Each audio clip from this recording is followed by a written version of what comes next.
Well, welcome back, everyone. This is a brand new episode of Real Film Chatter, episode 65. Guys, 65. It's happening. 65. It's the 65th episode, Are we and it's are we 2017. old? We are old, and we're new, and we're back. And I know it's been a little while. It So, has. of course, my name is Patrick Campbell. With me, of course, is the amazing Sam Taylor, Hi, how's it going? and, of course, our right-hand man, Andy Comer. What up? That's Super Bowl dough. And there's We are Andy. so happy to be back. It's been a little while.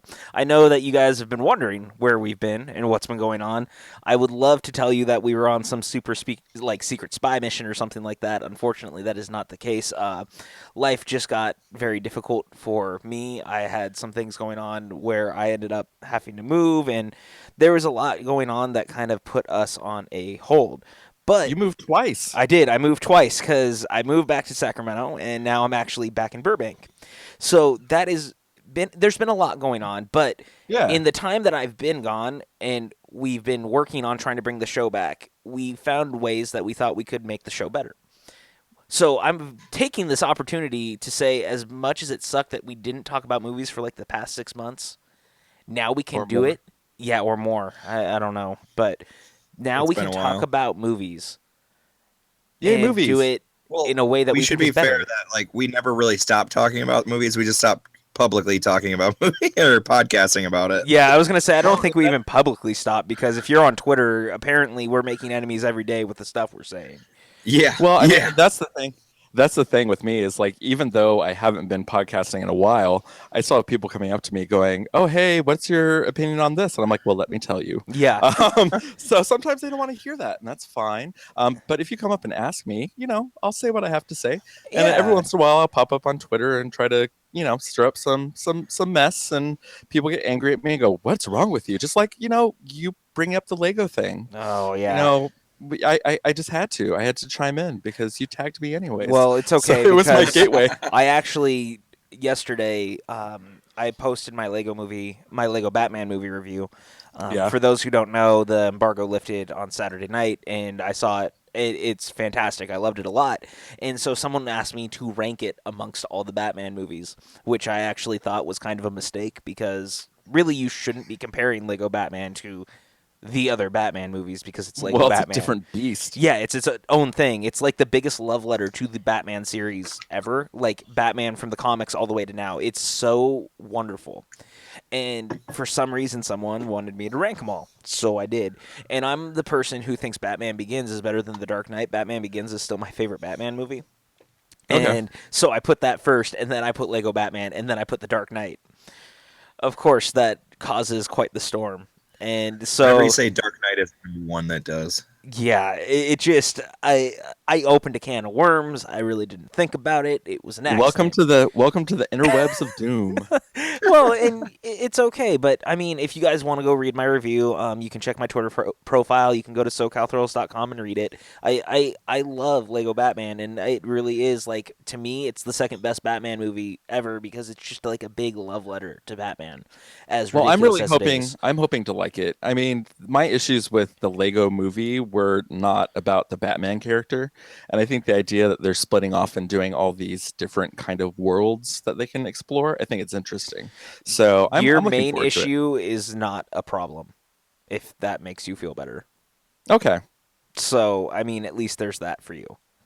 Oh well, yay, silver lining. Yeah, so a silver lining for that is that. But I'm really happy that we're back doing this. I've really been thinking about this for a while, how we could do it. And this was a conversation between the three of us because Yeah. the three of us have been what I consider the pillar of the show for the last 2.5 years. Yeah. And our big thing is when we came back, we wanted to find a way to make the show new and fun and exciting and still the same thing that we were doing, but a little bit different. Because one thing that we really love to do is talk about movies in depth. And that was the thing that RFC Versus was built on. It was the thing that the RFC Rewind replays were done off of. Yes. We like digging deep into movies. And so while those things will still exist, we're also thinking about adding a component where every episode we talk about a movie, be it something newer, something older, maybe reviewing something newer if people are curious, like a short spoiler-free one. It's something we were looking into. Yeah. So in our inaugural episode back, it seemed like no better time to finally talk about Split. I think it's been a long enough time that we can openly talk about this movie now, right? I, wouldn't you guys say? Sure. I mean, Sam still hasn't seen it, but I I'll sit here know, and agree and nod my head. but you know what happens, so it's okay. We can talk about it Yes. at least. But I think that we're past the point of spoiler territory where if you're going to see it, you probably either know the twist or not. So we are going to be talking about Split later on in the episode. Just an FYI for that. But we're going to kind of talk about some of the other stuff that's been going on over the last couple of weeks, going into the late part of December and kind of up to now, because there's been a few significant things that have happened since December. Of course, Star Wars Rogue One opened. Yes. And so first I want to just get your guys' impressions on Star Wars Rogue One because we none of us have talked about it yet. So I will start. I will butt in because I'm like that. Um, I liked it. I liked it a lot. It's actually, and this is a controversial thing to say, this is actually my favorite Star Wars movie out of all of them. And the main reason why is I think everything in Rogue One gels and is very true to what it's trying to be. It's not a perfect movie, but there's no such thing as a perfect Star Wars movie, anyways, because we're all going to be overly critical of what it is. Because guess what? It's Star Wars. But I liked it. I mean, and yes, there was the whole thing. Oh my God, they reshot 35% of the movie and this, that, and the other. It's like, but all the stuff that they did, I think, made it a better film. Especially the Um, third act stuff.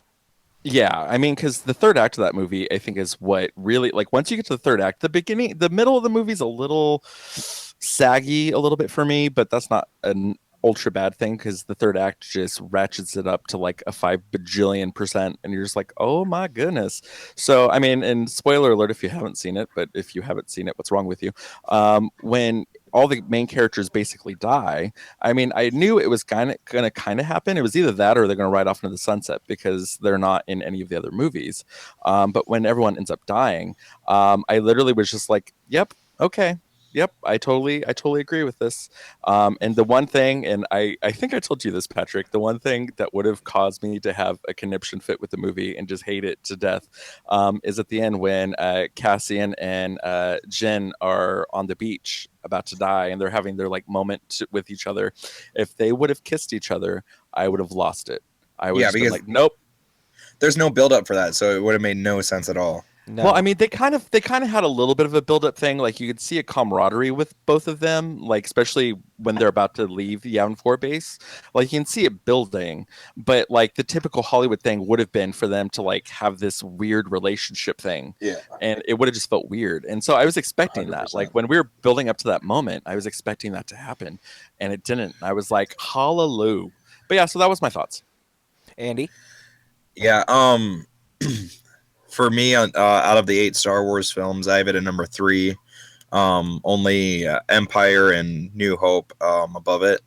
Maybe with time it might topple New Hope. I don't know, but you know, reshoots. Everyone complains about all the reshoots, but some of those people obviously don't realize that that Vader scene that everyone is talking about was a reshoot. That Yep. was not in the film until the reshoots.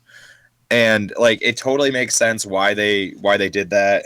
Just because like, a lot of people are hyped that they're gonna see Vader again on screen and everything like that. But it definitely made it that little bit more worth it. To have him in there just because of that stuff. Because a lot of people complain about having Tarkin in it and stuff, like they could have used somebody else, all this stuff. They didn't need to use that much CGI. But I think that everything about this movie is great, or better than that. I just loved it. It was, I think, the number 3 for me for the year. I saw it a couple times in the theater already. I need to see it at least once more before it leaves. And then Ben Mendelsohn saying the word empire is worth the price of admission. Like that is just perfection. It's so true. I just love it. If you like Star Wars, like I watched this movie the first time with somebody that had never seen any Star Wars movies, and that got her excited for it, or like the other ones. She's like, I know that I've heard nothing but terrible things about the prequel, so I'm gonna avoid those, but I want to see the original trilogy now. I'm like, do it.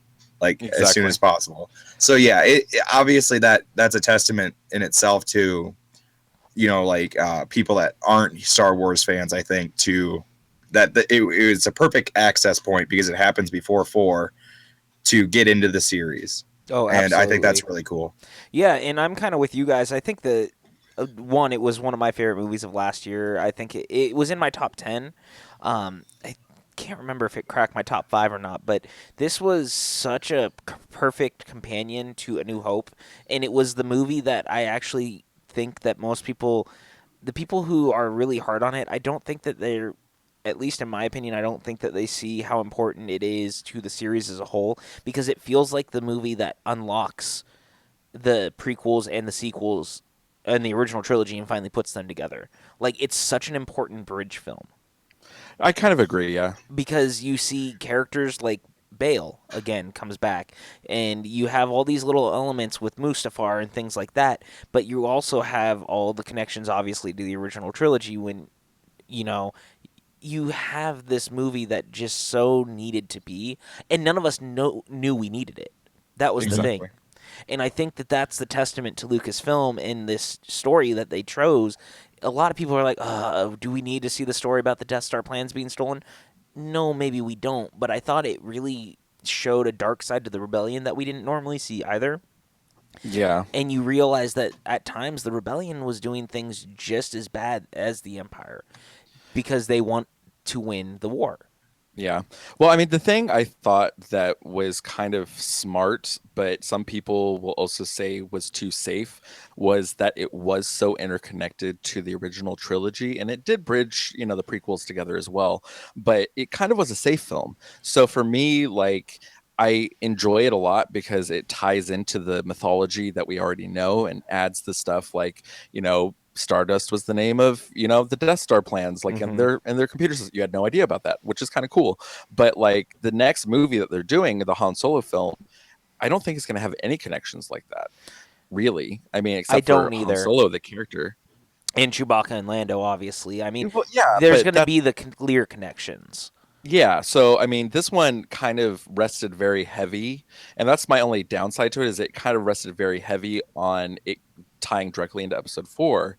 So I think going forward, that's going to be the real test for Lucasfilm is to really make these movies that compel us to want to see what story they have to tell. Well, I Because think this one was a surprise to me. Like I didn't know it was going to be that interconnected. I mean, I had a feeling, but like the Han Solo movie is going to be the real test for me to see if it's a compelling enough story that I really want to continue on with those. I think the fact that they're doing a space western heist film with Han Solo is Hmm. enough to make me go, okay, they're doing something cool. They're doing something different. And I think that that's really what we get from this series moving forward is that we're going to get these voices that want to do these very clear defined movies. I would love to see an Obi-Wan standalone film, something that McGregor is still championing for and something that I'm hearing the studio would love to do.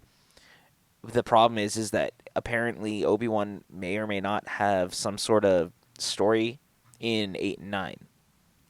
And I think that's what's going on. Yeah, and I think that if that's the holdup on any end, they want to make sure that the Obi-Wan stuff is taken care of in 8 at least before they do Yeah. something. But the Star Wars comics have actually been exploring what Obi-Wan was doing on his time in Tatooine because Luke has been reading his diaries. And I like that a lot. I think it's very interesting. He's reading the journals and seeing what Obi-Wan's been doing. But could you imagine like a Yojimbo style Obi-Wan film on Tatooine where Mhm. he has to be this lone Jedi who, gets caught in the middle of two warring factions on Tatooine or something like that? Man, it would be so cool. And that's the kind of thing that I want to see from these. Well, I mean, but that's the thing that Lucasfilm has really opened up, which is smart, is they're not confining themselves and shackling themselves to the idea of making it just a Star Wars movie. Mm-hmm. They're opening it up to kind of doing different types of films because that's one of the things I actually like with Rogue One is Rogue One feels like a Star Wars movie, but it's so stylistically different than what we've kind of seen before. I mean, it plays certain little beats and this and that. You've got the robots and you've got the creatures and all that stuff, but like it still feels like a very different kind of movie, but it still feels the same. So I that's the only thing I really kind of hope is like if they do like a, the big Western heist movie, that it still feels like a Star Wars movie, not like they're trying to overreach, like do something so completely different. But I love that they're giving them the freedom to kind of make their own thing.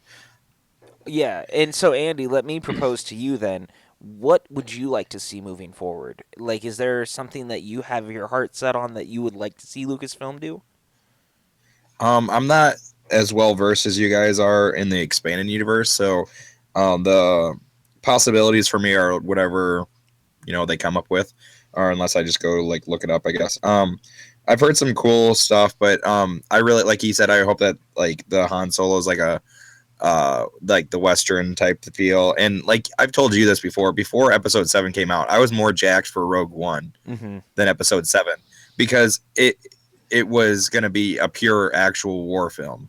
And that's what I got. And that's probably why I loved it so much, is because it felt more like a war film than a Star Wars film, but still had that Star Wars feel. So as long as they keep doing that kind of stuff, I'm perfectly fine. And then they just sprinkle these last two trilogy movies over us for everybody to go gaga over. I'm perfectly fine. Mm-hmm. And I thought I it was, trust him. I do too. And I think it was interesting. The other day, Pablo Hidalgo was tweeting out. For those of you who don't know, Pablo Hidalgo is the guy who's one of the overseers of the Star Wars universe at Lucasfilm. He's the guy who has to keep all the canon stuff, contained in canon, which I can't even imagine being that guy in that position, like having That to. would be the hardest job in the entire Yeah, world. and so he gets questions all the time about what's happening in the universe and all these things, and I kind of feel bad for him in a way because there are still a lot of fans who are really upset with the jettisoning of the EU and getting rid of characters like Mara Jade, and Dash Rendar and Thrawn. Well, Thrawn is obviously, as we know, has come back in Rebels, and so the other day he actually Pablo Hidalgo was actually talking about. He goes, just remember, like, canon doesn't mean it hasn't. Canon doesn't mean it has happened. It just means it hasn't happened yet. And they've really been pushing like that. The legend stories and things can still come into play in new ways. Well, And I mean, they Yeah. already proved that. Even in Rogue exactly. One, there's things in there that you're just like, oh, yep, that's extended universe stuff. Like, it's just, I mean, and that's the thing is like, I think that people are forgetting. It's like, yes, they dumped the EU, like they did, but they're still, even in The Force Awakens, we're using ideas that were in that expanded universe Ben is to their basically advantage. Jason. I mean that he really is. Yeah. What happened? Ben is basically Jason Solo. Yeah, I mean I that's mean, the character yeah, basically. no, totally. I mean, and that's the thing. So they're still giving the EU a little love nudge, which is fine. I mean, and bringing back Thrawn like is great, and he's going to be in Rebels, and that's great. He's And been so good you in know, Rebels too. yeah. So I mean, but that's the smart thing is they're picking and choosing, and what they did, and all they did is they decided that they can pick and choose the stories they wanted to tell. Because if you already had books written about what you wanted to do already, that's boring. So it was just a reset for them to kind of do whatever the heck they wanted. And that's what they're doing. And I totally respect that. And for me, as the fan, like watching it, like I read a lot of the books. Um, like as a fan watching it now, it's very fresh and new because I don't know what's going to happen. And even Exactly. though I don't like Episode 7 as much as I liked Rogue One, I think Rogue One was a much better film. Yes. Episode 7 had to be what it was, The and that's pilot. the problem with it is it was hampered by this is what it needs to be, this is what it needs to tell, this is what it needs to do, because it was the reset, it was the restart. Well, it was a And pilot episode. I mean, for lack of a better word, it was the pilot episode. yeah, so for everyone's like, kind of dogging it now and oh, it's too much like episode 4 and blah blah blah. It's like they played it safe. They played it really safe. I think they made a fun movie though, but they played it safe. But going on now, that's why I really need to see a trailer for episode 8 because I want to see what Ryan Johnson's actually able to do. Because I think he's going to surprise us. I think we're going to get a really cool movie. So Um, let's talk about episode 8 then for a second. yes. Because as we know, the film is now titled The Last Jedi, which is Yes. very, very cool. Of course, if you've seen The Force Awakens, you know The Last Jedi right now is Luke. Like that, they say it in the opening crawl. Yep. Yeah. That so I'm that actually honestly surprised that they didn't announce that during the Super Bowl.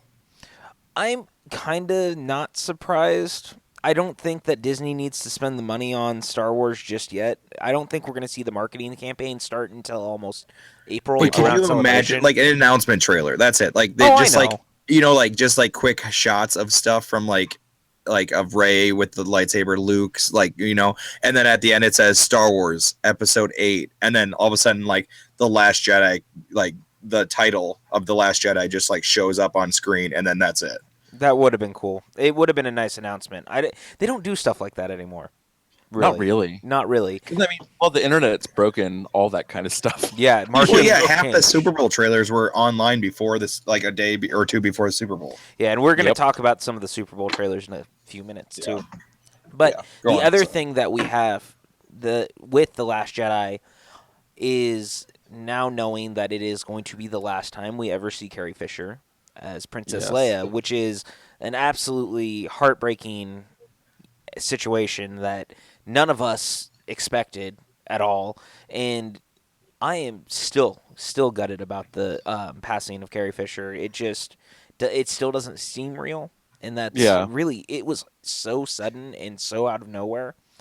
And now I feel horrible for Ryan Johnson and Colin Trevorrow moving forward, because both of them are going to have to work together to make sure that her storyline comes to an end the correct Well, I way, mean, as for well as the me, trilogies.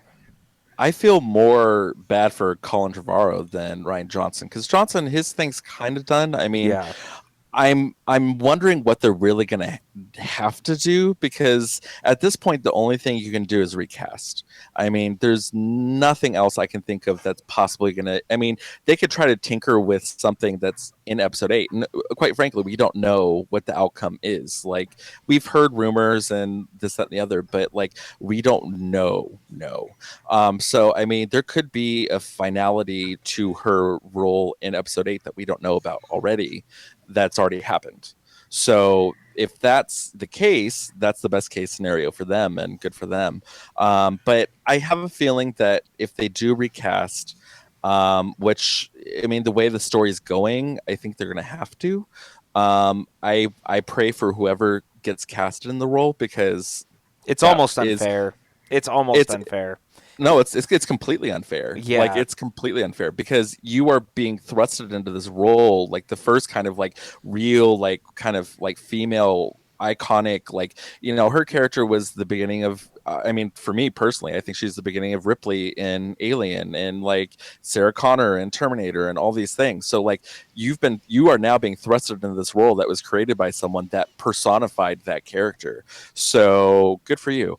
But I think that they'll do what they need to if that's the case, if they recast it, but they won't do anything more, which is unfortunate and it's sad. But sometimes these things happen, and it's not like characters haven't been recast before, but I don't think anyone's been as iconic as Carrie Fisher that's been recasted in movies before.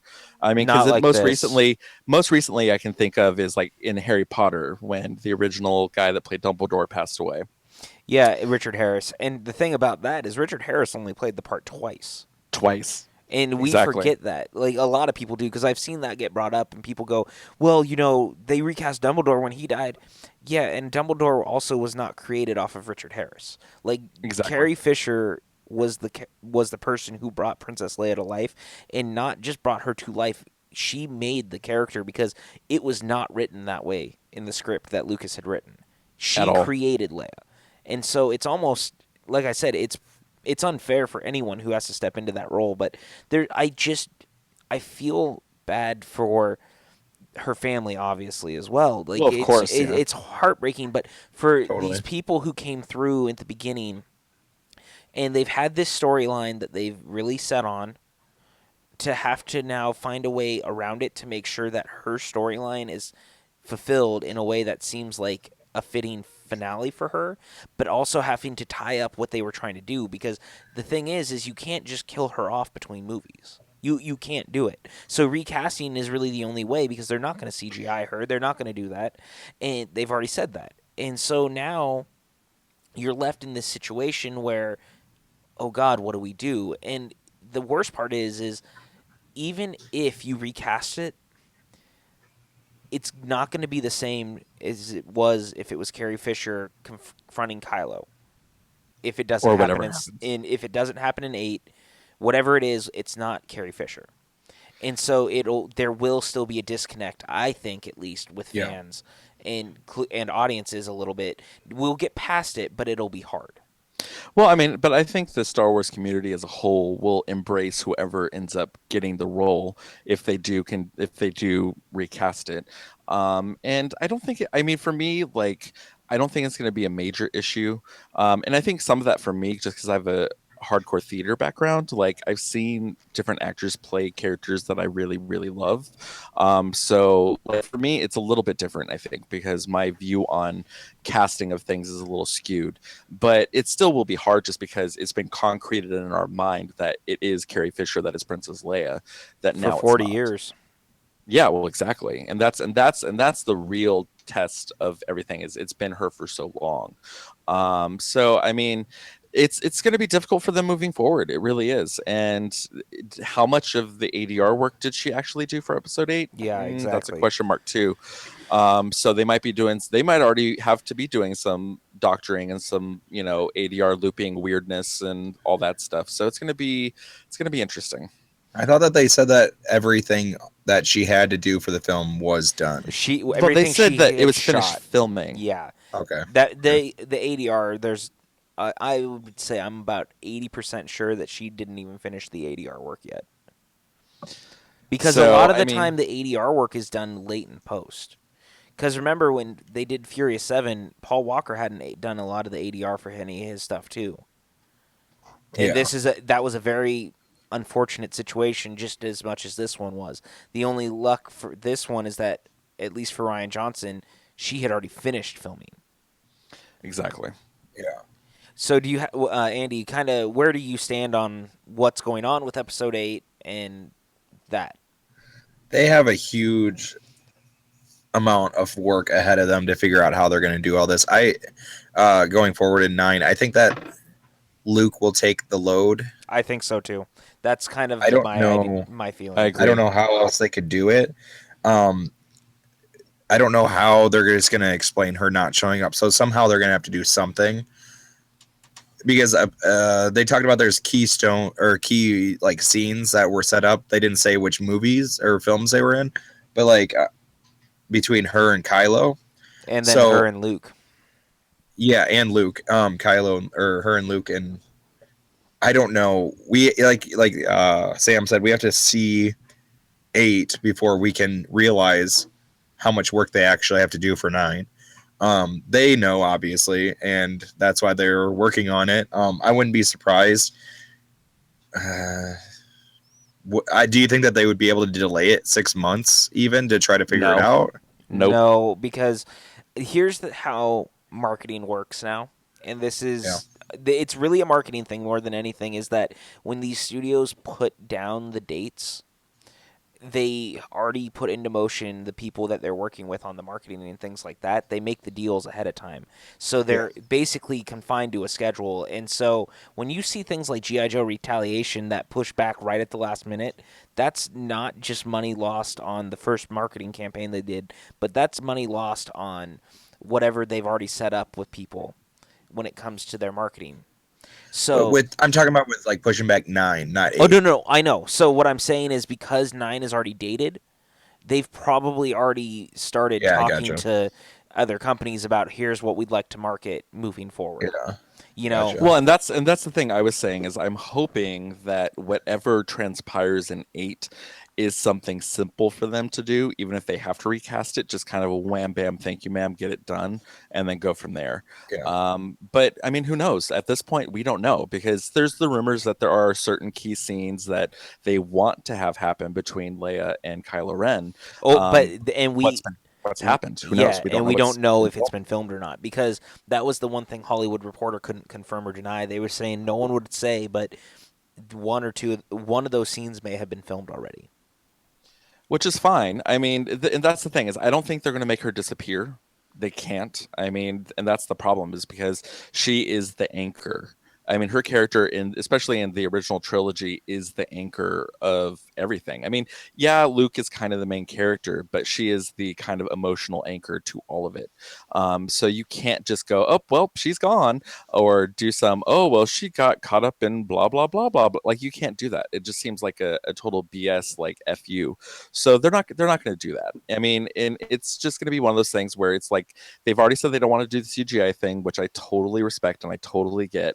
But it's going to be difficult. And in going back to what you're saying, Andy, is I can see how you can think like, maybe they can delay it 6 months and try to figure it out, but they're actively working on it right now. Yeah, they have been And since the they're week just after. and pretty much the moment that she passed away, I think they had their oh crap moment a week later, where they Yeah. just got everyone together and were like, let's get it done, let's figure it out. So I don't think it's gonna I honestly don't think it's gonna change the story that they already have planned for episode 9. I don't think that's gonna be a thing. It's just gonna change their trajectory of what's gonna happen with her character. And I think Andy's right completely that I think it's a lot of whatever was going to happen is going to fall onto Luke. I think Luke is going to pick up a bulk of this storyline. No, I agree as well. But I think that it's a very unfortunate situation, just obviously in general. And we lost someone so great because of it. And Yeah. I think that we really forget sometimes how human people and actors are, because for so long we see them in these roles, and they, especially someone like Carrie Fisher, who had seemingly offset, fought all her demons and come through. Yeah. And so you kind of look at them with a very superhuman kind of strength because they're able to do that, and we forget that they're as human as we are. Exactly. And so it's just so heartbreaking and such a huge loss. But I am still very much looking forward to episode 8 to at least see one last great Carrie Fisher performance, especially because she's supposed to have a bigger part. Yep. And I'm excited to see what Ryan Johnson totally. has done with her.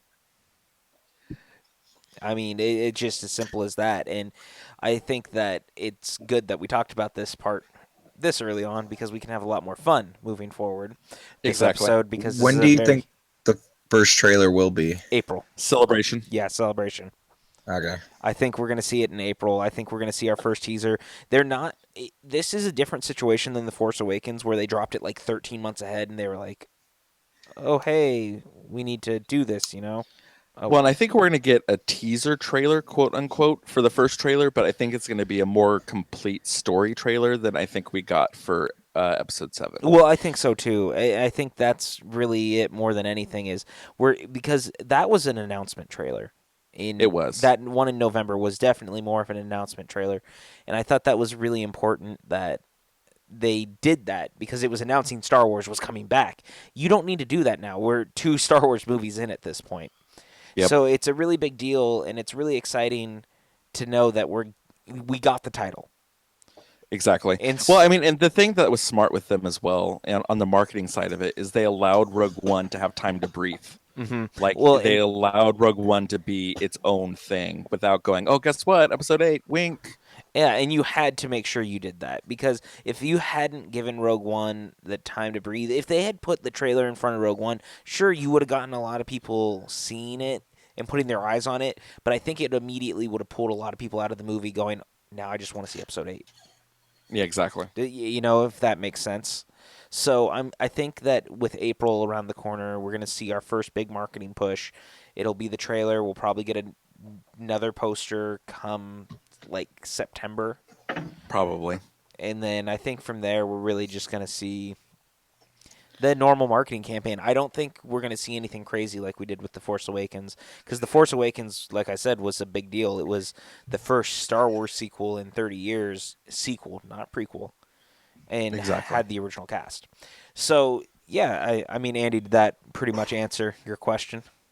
Yeah, I literally got in a thing with Mike about this a couple days ago about like the box office for 8. Unless it's great, it's not going to touch The Force Awakens. Well, if you look at the second movies in all of the trilogies, they've They go always down. made less, Yeah. by a lot. I mean, if you compare like A New Hope to Jedi, I think A New Hope made like 400 million, and Yeah. I mean, an Empire made like 280. Yeah. I think Uh-huh. so. I mean, it's a pretty big gap. I honestly think it's going to do Rogue One numbers. Yeah, that's not Um, bad though. That like they're no, taking like when I say it, they take it as an insult. I'm like, no, it's logic. Like, do you know how many people saw Rogue or Episode 7 like 5 times? That's a not gonna lot. happen again.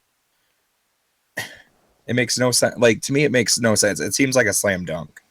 That like it's gonna be a great or it's gonna do well, but it's not gonna do the same numbers, and that's not a bad thing.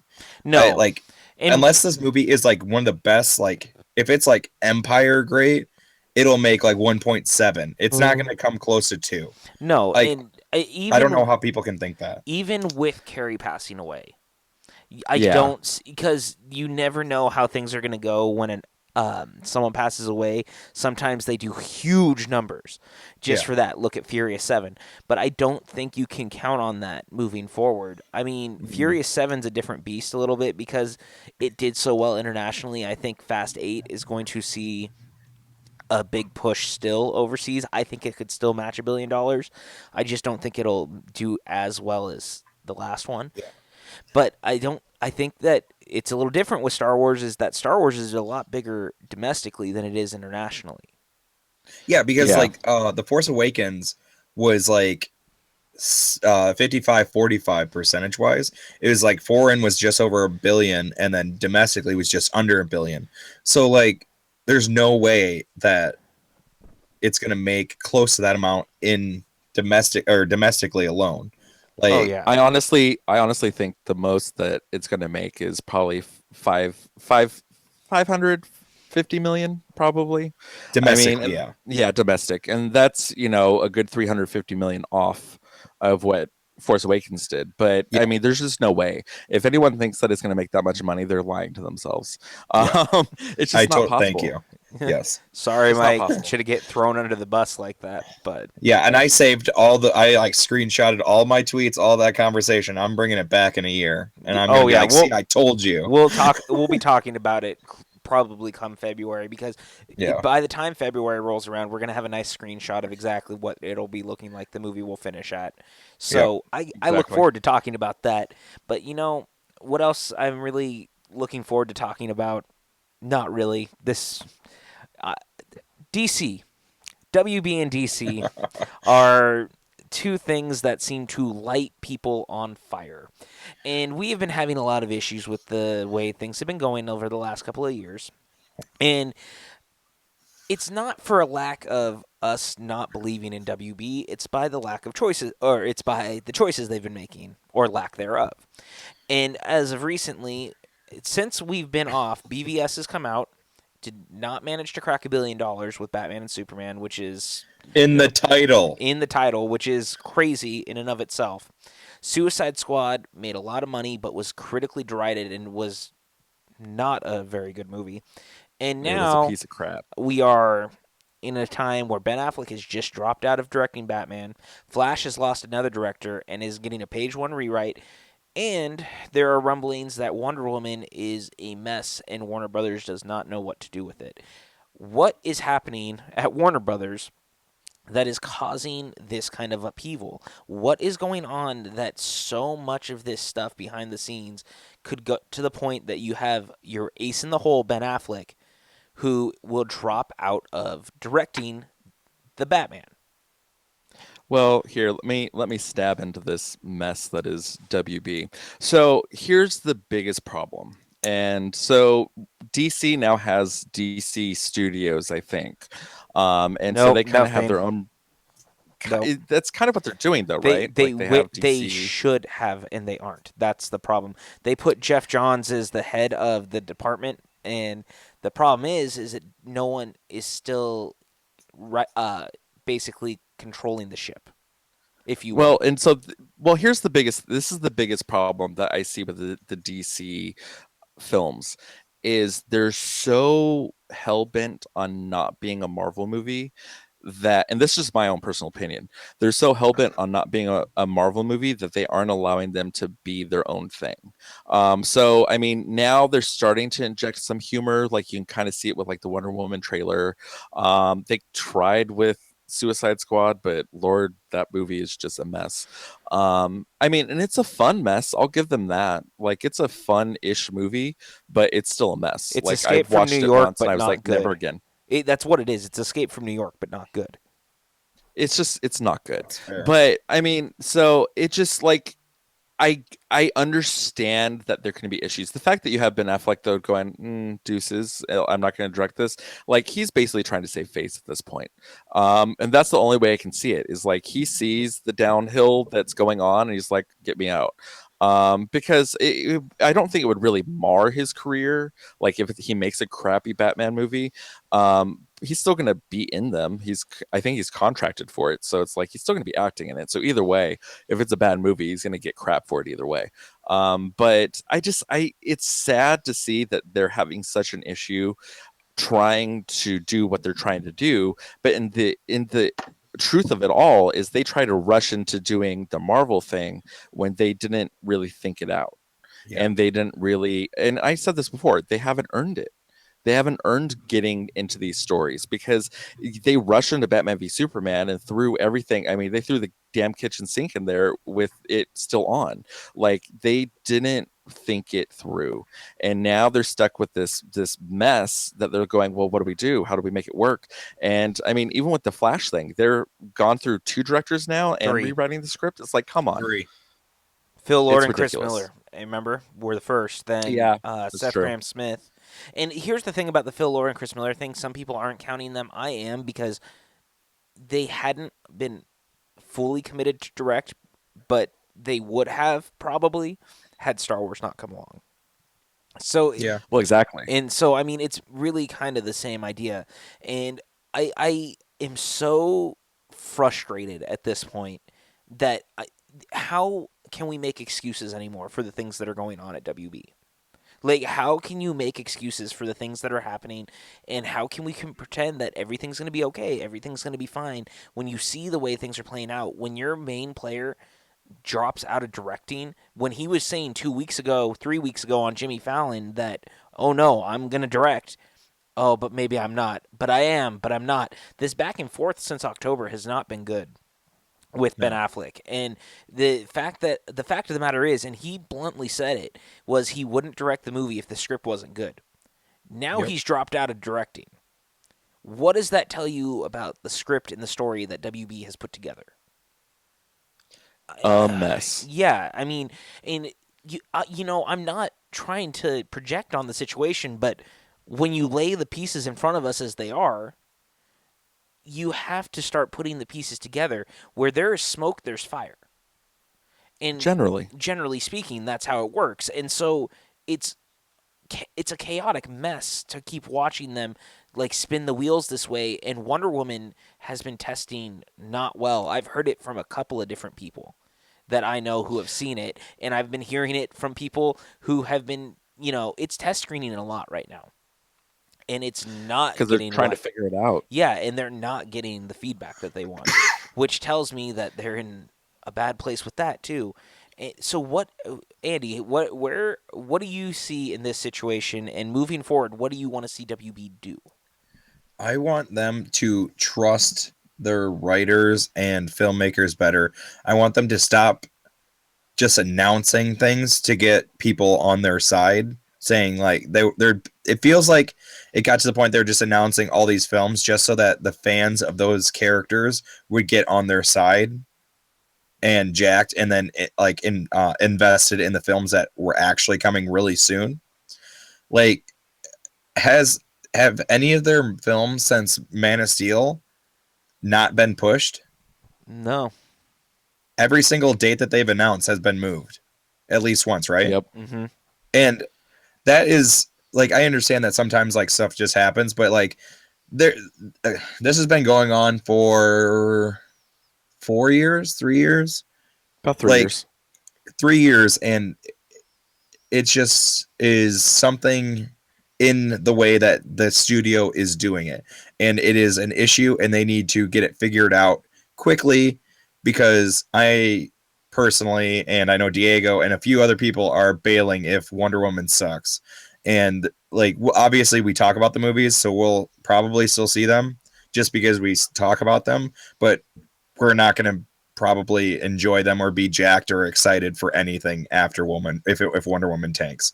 And that is extremely sad, considering they're supposed to be the greatest comic book characters in the history of the world, and they just cannot get it right, and it just blows my mind. They have like everything at their disposal. They have the money, they could get the talent, they just are not. I don't know. No, and it's kind of crazy when you think about it. Like, you see this public back and forth that happened with Zack Snyder after BVS, where he's going, this isn't even the cut of my movie. Like, my movie is the ultimate cut that'll be out on Blu-ray, and you're hearing these things in public, and it's just kind of, what is happening? And the only thing they have right now is James Wan's Aquaman. Right now, for me, that is the shining beacon of hope, because it seems like, at least for now, Wan is being left alone. And they're letting him make the movie he wanted to make, which is different than last summer, where we were talking about, Wan was talking about walking. It was around the same time that they were having the issues behind the scenes with Suicide Squad. Because of that... Oh, go ahead, Sam. So, I mean, I'm going to say this, and this is, I think, where a lot of the issue lies in this whole situation, especially with the studio, is they are making these movies, and they made a movie called Suicide Squad, and it made $1 billion. So That actually I think scares me. it scares me too. But the problem is I think the studio is saying, "Oh, look what's selling." And so they're at war with their writers saying, but we want this because that's what's selling. And they aren't understanding, like Marvel's been doing. And I hate throwing Marvel back into it, but it's true. They've been allowing the filmmakers to make their own movies. How many And directors are they? How many directors But has they're Marvel lost? No, really, think about this. 2. Patty Jenkins, because she's now doing Wonder Woman, and Edgar Wright. Yep. But not a single time outside of Inhumans has Marvel announced a movie that didn't happen. Not a single Exactly. time has... Really, they've lost 2 directors. For the most part, they've kept all their talent outside of Edward Norton Yep. and Terrence Howard. I mean, it's very different. And you can see that Marvel has... You're right. And it's not about comparing it to Marvel so much as it's... Marvel has built their studio. They've been doing this since 2008. They have one guy, Kevin Feige, who's kind of the head of the ship, and he controls the waters.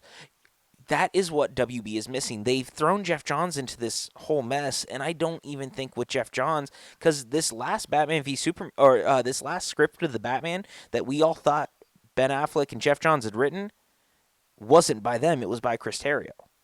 So that tells me that Jeff Johns and Ben Affleck's script was thrown out for a different script. Yeah. So what are yeah. they doing? Like, they have no idea. And then on top of all this, we have 3 years ago they announced that The Rock is going to be Black Adam. It wasn't until 2 weeks ago that we finally hear anything about the film, and now suddenly the Shazam movie is 2 films and Black Adam's getting his own film on top of it. Like, what is happening? It's never going to happen. I don't believe anything that Warner Brothers has to say. And that's I don't either. exactly what I'm getting at, is how many times have they thrown something at us only to go a different direction? Like, is anyone asking for the Gotham City Sirens movie? Because I know I'm not. It basically sounds like Suicide Squad with females, which is not a problem in of itself. Go ahead. No, it isn't. But that's the reason that they're doing it is because Harley Quinn had the best reception. Exactly. Because of a bunch of comic book fans that just want to look at her. It's not like her character, she did her interpretation was great, but the things that they focused on were not. And that's the problem, is that the fans are just a bunch of hornballs that just want to see her and Ivy getting at it.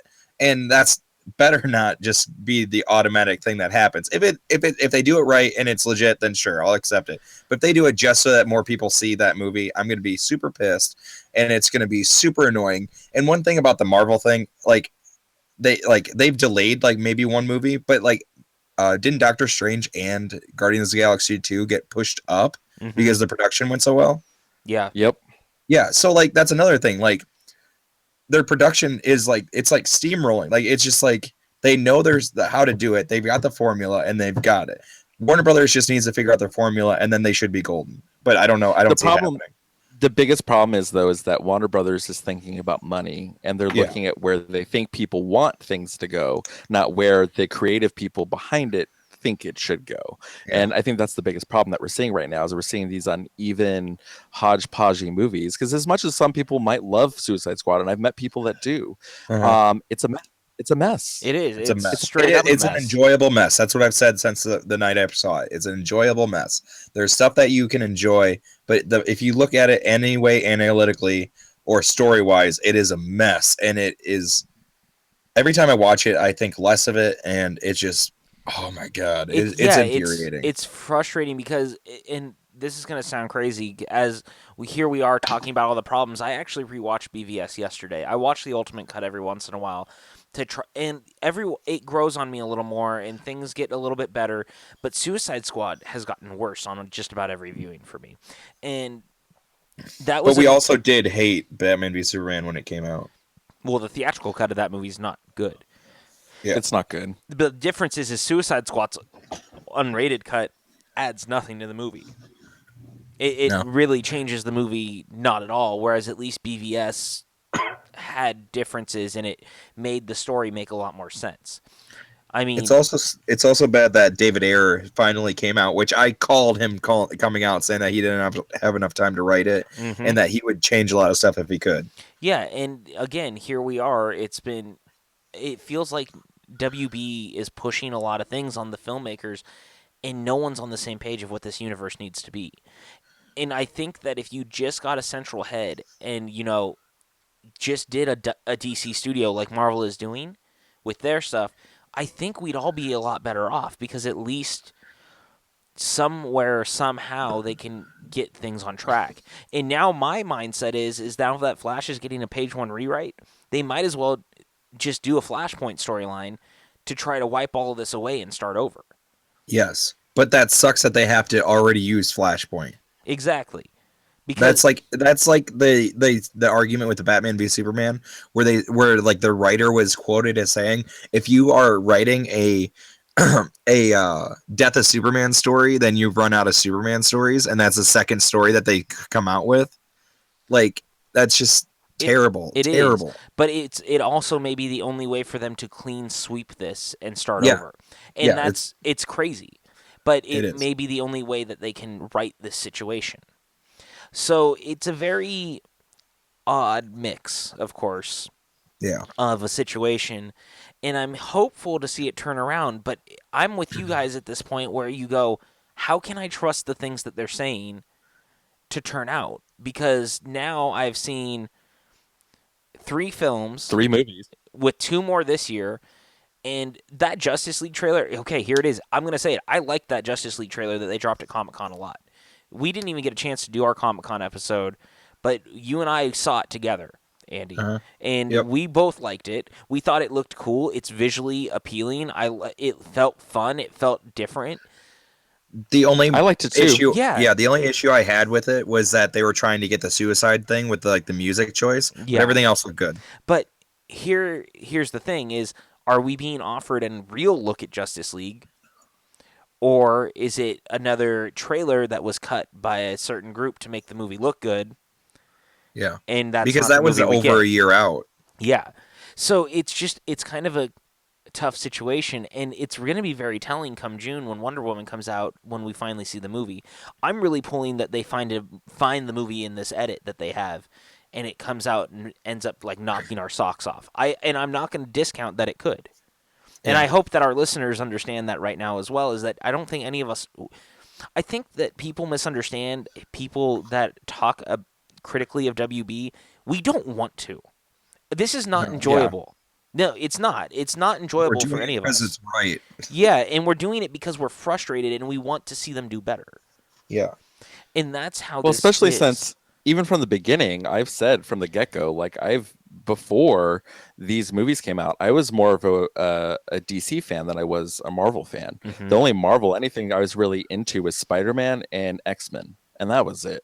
But I loved Superman and Batman and all those like, so for me, like, to be so down on them making these movies of things that I should be jetting on and loving the hell out of, it's hard. It's hard because I want it to be what it should be, and everyone has their own personal view on what it should be, and that's fine. But like, the fact that they're having so many issues, and like even with Wonder Woman having the test screening issues that they're having, it's like they just don't know what the hell they're doing, and it's frustrating. So I'm interested to see what's going to happen with the Justice League movie too. It's like, what's going to happen with that? Like, are they going to have the same mess that they have here? Like, are they going to is it going to be another Batman v Superman where they cut the hell out of the movie and then he goes, oh well, that's not my version of the movie, here's a 35 minute longer version of my movie, and this is what I Yeah. want it to be? It's like, come on.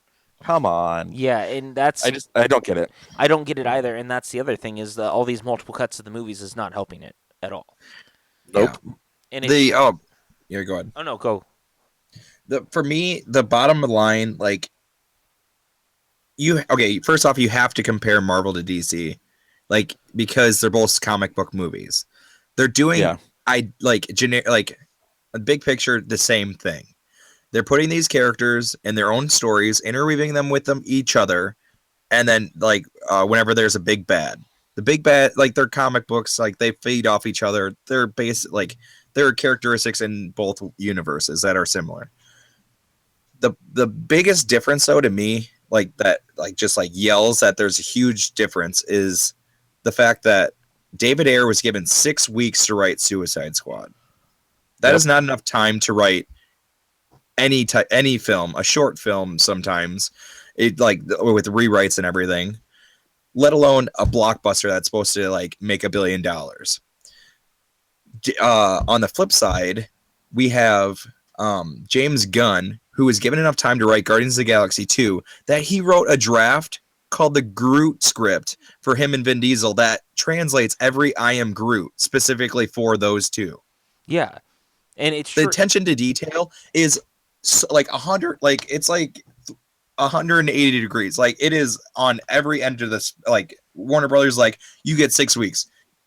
Marvel's like, you write whatever you want, you let us know when it's ready, and then we'll get it going. The only time that we ever had a real issue was Iron Man 2 and Ant-Man. Yeah. And both of those, and they've come out in both, but Ant-Man turned out very well with all the problems I it agree. had. And yet, Yeah. I actually think Iron Man 2 is not nearly as bad as a lot of people say, especially now in the grand scheme of the universe, because it was such a necessary building block.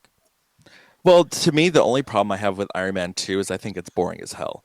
But that's just me. But as the structure of the movie is fine. I mean, it does what it needs to do. It works fine. I just think for me personally, I think it's a boring movie. Which is fair. So even though they had all the issues, they still made a good movie. Yeah, and yet, like, it's so odd because I want to believe in WB, and like, people, Batman is one of my favorite characters. Batman the Animated Series is bar none one of the greatest TV shows of all time. Like, not just of animated, of all time. Like, this is a great series that had fantastic writing. Superman the Animated Series, Justice League the Animated Series, all these things by Bruce Timm and Paul Dini. Like, these guys get those characters, and those are the things that I want to see on the big screen. And yet, for some reason, we can't see that stuff translated. And like, we get moments in BVS, we get moments in Man of Steel, we got moments in Suicide Squad, but those moments don't add up to anything if your movie doesn't work. Exactly. And so I think it's just very frustrating to watch guys like Ben Affleck who go, you know what, man, I think I'm done. Like, peace out. And there's even rumors that he might try to get out of his contract. I don't think he will. I think he's going to keep trying to play Batman to like write this. But could you imagine if Ben Affleck, by the time Justice League comes out in November, we hear he's dropped out altogether? But if he was really trying to write it, he would be directing the movie. Yeah. Just saying. No, I know. And so, you know what I mean? Like, it's so frustrating, and it's so agitating watching this happen because it's an over and over and over again thing. Yep. How there's no defending it anymore. No. Nope. So It's gone on so long that there is no excuse anymore. It's no, ridiculous. exactly. So basically, what I'm getting at is, come on, let's just you know move forward. Let's hope this is good, and by God, do something right. Because for all the problems that Fox has had, even with Apocalypse not being great, the X-Men series has turned around considerably. When you see Days of Future Past, when you see what Logan is doing, when you see what, And I am jacked for Logan. yeah, I am Oh too. my Yes. god. I am Yes. too. And of course, Deadpool. Deadpool did huge. And Deadpool is Yeah. having its own set of issues right now. But the point being, if you anyone can take what you have as problems and turn it around. You It's just have true. to write the right movie and you have to put the right people in place. Fox learned bringing Singer back to do First Class was the right move.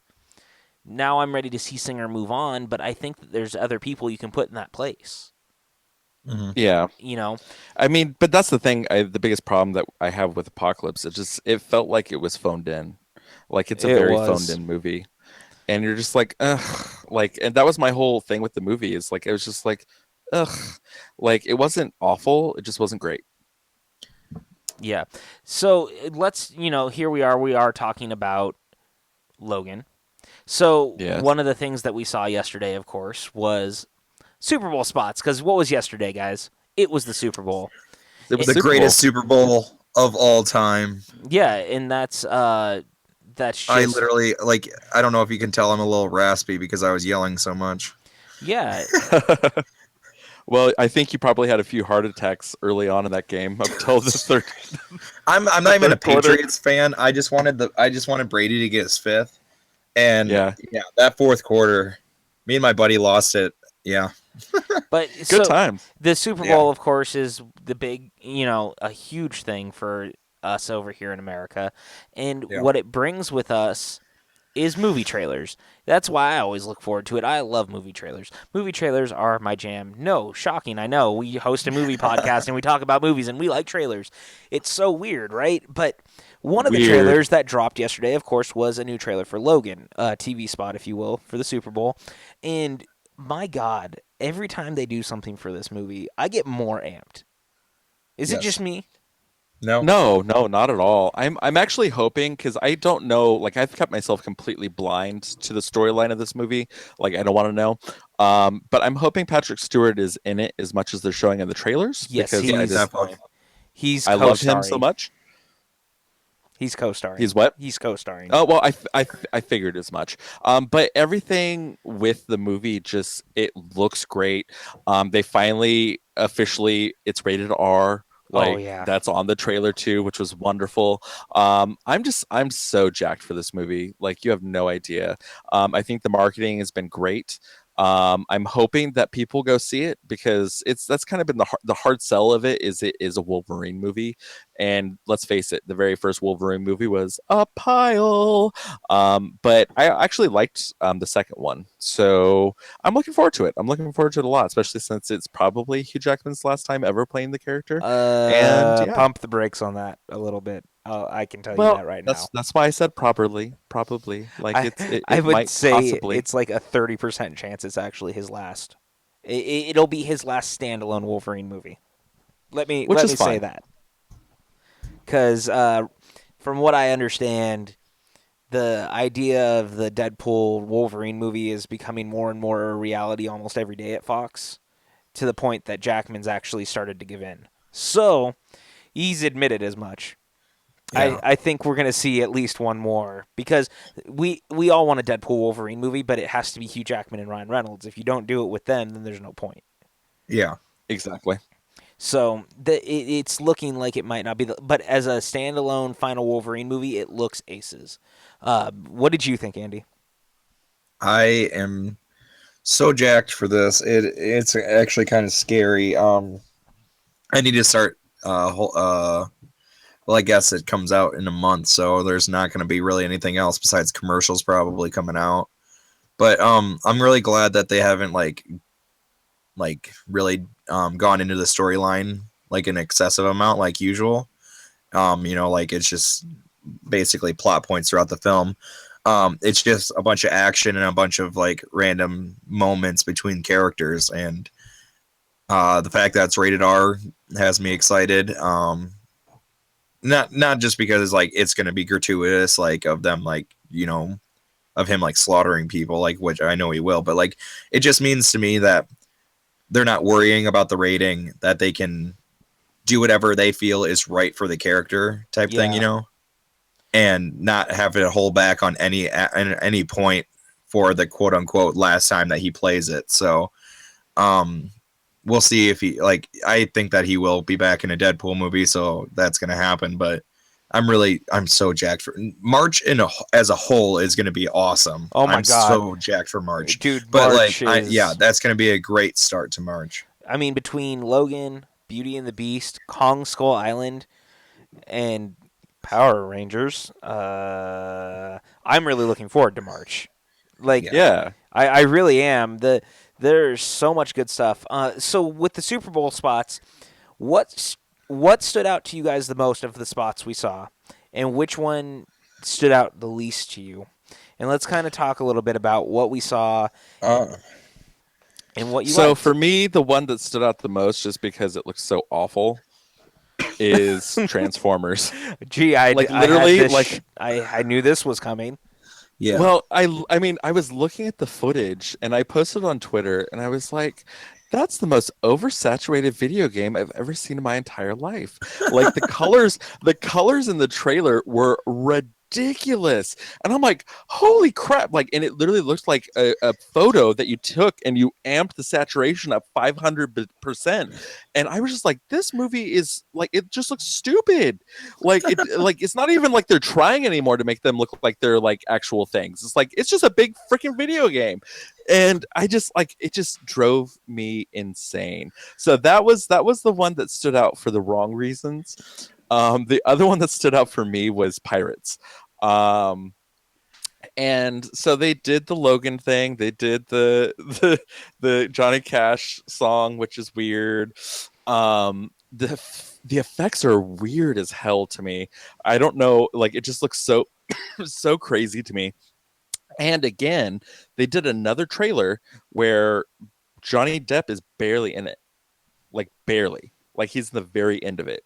And I was like, And it's a what are they weird scene doing? too because you wouldn't even know it's really him if you weren't paying attention because he's covered in mud Because or he's like covered something. in like muck or Yeah. poop or something. But you're like, oh, okay. And he says like a line, and that's it. Oh, and So they also gave us our first look at Will Turner now. Yeah.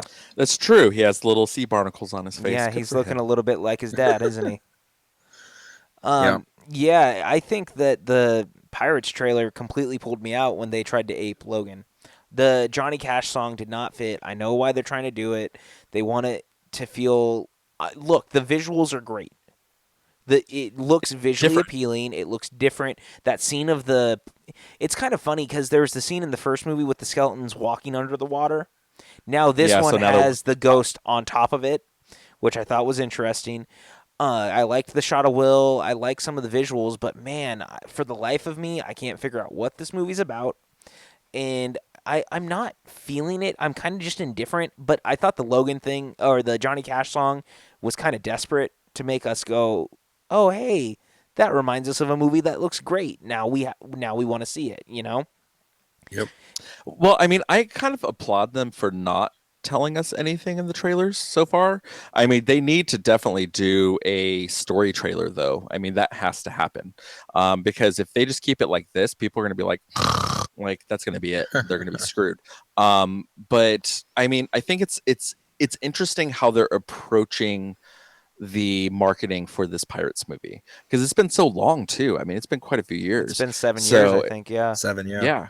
So it's been a long, long time. So it's going to be, they need to do something. I don't think that they're hitting the right notes yet. But I'm still like visually, it just looks strange. And so I'm all on board for it. I mean, I might be one of the weirdos out there that's like, the marketing hasn't sold me on it necessarily, but the visuals have. So that's just me on that. But Transformers just looks like a hot mess. Yeah, see, Pirates was on my least favorite side. What about you, Andy? What did you like? What did you not like? Okay. Ever since the last Transformers came out, I've been like raging. I'm not gonna watch another Transformers. Um, they announced the title, and it was last night. I'm like, that's intriguing as hell. God damn you, Michael Bay. And then the trailers start, and then all of a sudden, like it's doing the Fast 8 thing. Reminding me about Transformers and Furious or Fast 8 is that they're basically turning the main character on his own core, and Yeah. you just hope that they're not gonna do a cheap like reason, like, oh, I did it for you guys, to save your lives and all this stuff type thing, which is gonna be really annoying and a real cop out, especially with two films coming out in the same year doing the exact same thing. But I just want to see Bumblebee beat the crap out of Optimus with that hammer some more. And like it would be awesome if he did it. Like I know it's not gonna happen, but it'd be awesome if he did it in Ironhide's memory. To be like, you weren't there for him or something. I know it's not. It wouldn't make sense, but Transformers doesn't make sense, so it'd be perfect. Um. So yeah, like that movie is gonna be trash, but I'm gonna see it because it does. The trailer doesn't make any sense, and I needed it to make sense. Who needs to make What little sense? more it will. I don't know. It's gonna make me mad. Pirates. The last one I hated. Um, and I hate the manipulation of the Johnny Cash song. The effects look fine. I'm not excited for this film, but I'm a little bit intrigued because like I don't know anything that's going on. I don't know. Like hopefully it's returned to form of like the at least the first one, Mm-hmm. That's what not we've been like hoping another for since trilogy. the It's first like an one. isolated story. That's what we've been hoping for since the first one. But Yeah.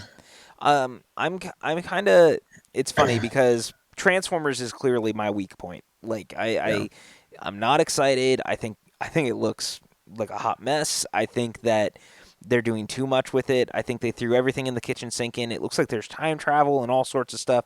King Arthur and Nazis and Well, yeah, they also have Dinobots again. Dinobots are back. Yeah. Again. Again, I don't know. I'm not really feeling it. However, outside of Logan, I thought that the winner for the year was John Wick, who did the 50 Shades Yes. spoof trailer, which was Yeah. fantastic. Slip into something a little bit darker, and it's John Wick in the suit and shooting people. I thought that was great. And then outside of that, I really like the Fast 8 spot because the Fast 8 spot did the right thing where they didn't show more than we'd really already seen from the trailer. It was just put together a new way that made it look as fun as we've been hoping it would. And Fast Well, 8 that's my biggest problem with that trailer though, is it didn't really offer anything new. And that was kind of like my downside to it. I was just like, "Oh, well, this has just been reproportioned." And Okay. see, for me, I was okay with it because the thing is they've already sold the movie to us. They know we're going, so they don't need to oversell it anymore. And I think it's almost better that they're not putting new footage because we complain all the time about trailers giving way too much away. Well, I think they already gave away too much of the movie anyways. Like I would have rather had the idea that Dom switched sides be like the big surprise of the movie, but they already like threw it out there. So I was just Yep. like, "Oh, Well, I okay." don't think there was any other way to market the movie Well, though. that seems to be happening in the first like 15 minutes. Yeah, Yeah, I which is mean, true, but still. because the whole theme of the movie is what family no more, and so they're really playing up that story, and it's been the thing that we've been playing with since the Rock Vin Diesel beef of last year when they were talking about it behind the scenes, and so Yeah. here we That are. was fake, by the way. Yeah, because of this. Now we know.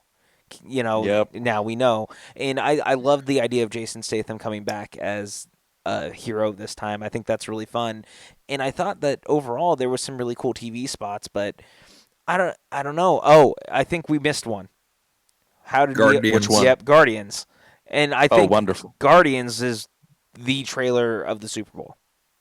I It agree. is. It just Gamora's gun is so huge. oh yeah, It's so huge.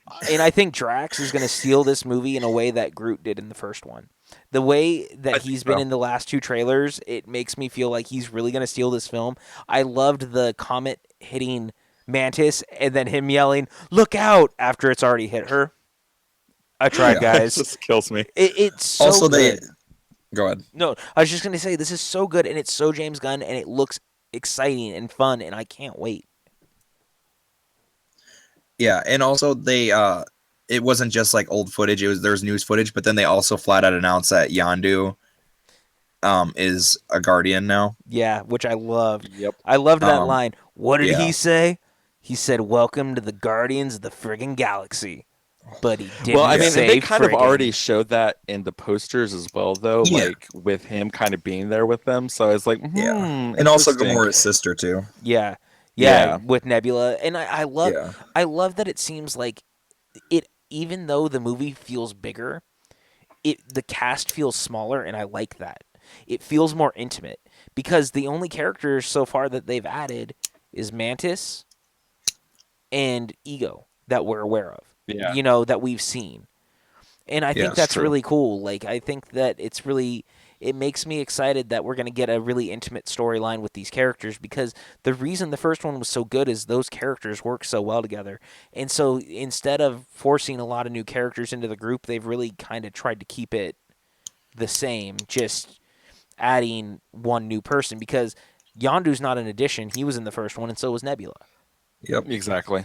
And so But no, oh, go ahead, Andy. I no, this is Sam, Oh, but Sam, sorry. I'm Sam. totally excited for it. Like, and that I've completely forgot that trailer happened. I don't know why, but no, it was such a great trailer, such a great spot. It's going to be a lot of fun, that movie. So I'm excited. I think Yep. that we're going to get, and I'm going to say it, I believe it. This is going to be one of the best sequels of all time. I really believe Gunn is going to do something so crazy different and so cool that it's just going to be this like enigma sequel, The Godfather 2s, The Empire Strikes Backs, those sequels that you just go, how did they do that? Yeah. Yeah.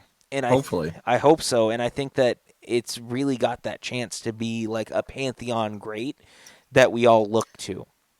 And the trailers make it look that way at least. So that's really exciting and I can't wait.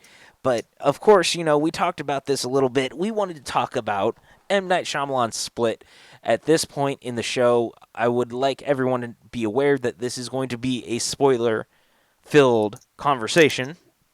Oh Yep. boy. Oh boy, I Because don't. Sam has never seen this movie, so Sam's going to be spoiled all up to town. It's But going to be Sam wonderful. has already known what happens, so that's why it's okay that Sam knows. That's true. Because I want to get an outsider's perspective on the rest of it as it is. Because what we're going to talk about is Split itself as a film, what it means to keep plot twists hidden until release, which is cool, and where we hope to see this moving forward. For those unaware of what Split is the brand new M. Night Shyamalan film. It stars James McAvoy as a gentleman named Kevin who has 23 separate personalities inside of him, each one very distinct, very different, even with different physical attributes and everything. And he kidnaps three girls, one of which is played by Anna Taylor-Joy of The Witch and what was the Ridley Scott son's film last year? Morgan? She Yeah. was Morgan. So it's this very small, kind of intimate thriller about this girl who's captured by Kevin and her trying to escape. The thing we didn't know going in was that it's actually a sequel to Unbreakable. And this is a thing that a lot of us have been talking about for a long time. Is we had been waiting to see a sequel to Unbreakable, and it's funny because really it's hidden in plain sight in the marketing. Because when we've been talking about for a while, M. Night had always said that his sequel to Unbreakable was going to be called Broken. Well, Split is Broken, and the posters are very similar to the early Unbreakable posters. Yep, And the glass breaking across. Yeah, with the glass breaking across, and it's just kind of funny to me. Like here, this whole time we should have known, and we didn't. And so,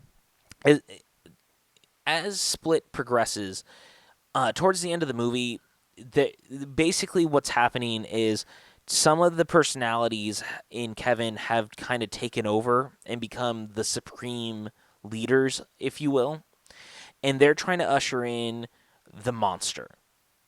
And it's going to be the strongest personality, and it'll be the 24th, and it's like super strong, this crazy, ridiculous personality that will take over. and it gives him like superhuman strength and all this stuff. And at that point in the movie, when it finally happens, it started to kind of pull me out because at the time we hadn't really put, you know, we didn't get anything in this world that would make me think, oh, hey, something like this is not ridiculous. Because when Anna Taylor-Joy is trying to get away from him, and after he's become the Horde, as they start to call him, she shoots him with a shotgun, and he survives. And she shoots him again, and he survives. And he's not damaged, really. Like, he's got some... It's damaged him, but it's not stopping him. And it was a little over the top, and I was going, what is happening? Only to have it revealed after he leaves after that, because he considers Anna Taylor-Joy one of him, a damaged good that can do good to the world in his eyes, that he's arrested, he's caught. No, he's not arrested. He's on the loose. No, he gets away. Yeah, She's he gets talking away. to the cops. Yeah, and she's talking to the cops. I apologize. And there's some people sitting in the diner watching the news, and this lady goes, "Oh my goodness, this is very similar to that thing that happened before. What was that guy's name who they put in prison?" And Bruce Willis is sitting at the end of and he kind of like leans forward and he goes, "His name was Mr. Glass." And you can see like now David is this character in the universe, and all of a sudden the entire movie comes to this. It closes, but it's like this realization that slams you forward, and all of a sudden the entire movie makes sense. We live in this world where Mr. Glass was a character that was real, and David is a character who was unbreakable, and because of this, now suddenly the monster or the Horde, as they start to call it, makes sense. Mm-hmm. And it was such a cool reveal because it was something that none of us knew was coming. I cannot believe that survived. Was that Fantastic Fest that it premiered? Yes. I can't believe that they did not say a word. I know, and it has screened since then too. It's test screened. It was at Fantastic Fest. The fact that this movie premiered so long ago and has had this twist hidden for so long is remarkable. It just means that people respected what it was, I think, and they wanted to keep it a surprise, which is odd, really odd, especially with the kind of spoiler horror-ish kind of mentality we have nowadays. Like, it's nice that it did stay a secret. I mean, and I did kind of know the ending already, like what happened, but that's just because I kind of looked. But like, if I wouldn't have looked for it, I wouldn't have found it. No, and that's the great thing. Exactly, and here we are talking about it 3 weeks later, and I'm still running across people who still don't know that it's got that ending, and it's amazing that people are being so cool and not talking about it. So I have to ask you, Andy, as someone who saw Split first, what was your reaction to the film, and then what did you think of the twist coming off of it, and like, did it make you like the movie more? What made it work for you? Yes. I knew that there was a twist because obviously everyone's like, holy shit, like, I can't believe this twist, like, wasn't revealed to everybody. It hasn't gone viral, all this stuff. So going into the movie, I'm like, okay, I liked The Visit. I didn't love The Visit, but I liked The Visit. So I'm like, okay, well, I can, like, M. Night hasn't been a dumpster fire for me because I didn't even see After Earth. But I was hopeful. Plus, I like James McAvoy. So I went into the movie. I enjoyed the movie. I was really into it. I really liked the movie all the way up until like the credits start and like she's talking to the cops and stuff. And then I like that ambiguous ending regarding her stepdad or her guardian. And then I'm like, okay, but like there was no twist. Like if people are considering like that a major twist that he was actually able to change his body chemistry, like that's the weakest M. Night twist I've seen in my life. Like, and I was just like, oh, whatever, it was still a really good movie. And then all of a sudden the diner thing started coming up again, and I saw Bruce Willis, and I'm like, oh my god. And I'm like, oh my god, this is like connected to Unbreakable. Are you kidding me? The girl I was with didn't understand it, and I'm like, okay, well, I explained it, and she's like, okay, that's cool. She didn't really think it was like the best thing, but it was still pretty cool, and I really enjoyed the fact that it's connected, especially since that we mentioned before that they in the script it's connected because in Unbreakable the Horde was in the script, but they couldn't get it to work out. So I'm glad that they had this bridge to connect it, because then it's like a kind of a its own thing, so that it has its own story instead of trying to do like a sequel slash like intro, so that it's just more of like a title fight, if you will. Yeah, essentially that's Like kind of what because it then you know is. the behind both. Yeah, and I mean, I think it's cool Yeah. that Unbreakable is the superhero origin story, and now we've had Split, which is the supervillain origin story. And I Yeah. just think that's kind of neat that they were able to do that. And on top of that, it's just amazing how they managed to keep that twist the way they did. And it's funny because Sarah said the same thing. She had no idea. She had never seen Unbreakable, so she didn't know that was. She kind of felt left out. And so that was a gamble on M. Night's part to go, well, you know what? I'm going to put this tag at the end of this movie. It's because Unbreakable's 17 years old now. Like, just Yeah. to make you guys all feel old, it's 17 years old. Yep. And that's Yep. that's crazy. Or is it? Yeah, Well, 17, so right? this is Yeah. 17. It came out in 2000. Okay. But so here's the thing. Here's the thing for me with this. I think it's really great that the secret of the movie has been kept quiet. But I think part of it is because some of the people that have seen it that didn't understand the movie and didn't like it is because they never saw Unbreakable, or they just didn't remember it. Remember. And I think that's the biggest thing is like for me, it's actually my favorite M. Night Shyamalan movie Me that he's ever too. made. And the main reason that I like it so much is it's about the conversation that the movie has is what is a villain? Like what makes you the villain? Because Mr. Glass has the best of intentions of what he's trying to do, but uh, he's not a good person with how he's doing it. And that's the thing I like with that movie is it really kind of looks at like, well, you've got the reluctant hero, but you also have someone that thinks that he's doing the right thing, but he's really the bad guy. But I think the biggest thing is that most people have forgotten Unbreakable, which is unfortunate, because it's, a lot of people go, oh, but, M. Night's movies all have a twist and this and that and the other. And Unbreakable, honestly, is not the most exciting out of all of his movies. I think it's actually one of the more slower paced of his movies. And I think that's why it tends to fall away in a lot of people's minds, because it isn't, there's not really a huge twist at the end of that movie. You're just like, oh, okay. But I kind of respect it for that. And so I think that's part of it. I think 50% of the people that saw Split and got it, they kept it quiet because they knew and they respect Unbreakable, and then the other half just didn't get it, which is totally fine as well. But I think you're right though. Like it's a risk that he took to do that as the twist, because if you as a regular audience member never saw Unbreakable and you didn't search out to figure out what the heck that ending meant, you'd have no idea and you'd Yeah. just be lost. And that's kind of what it's funny because I immediately when I started to hear the score from Unbreakable start to play, I realized what was happening. And that moment made it so much cooler when Bruce Willis did show up without, and much fanfare outside of the music, that really great music from Unbreakable.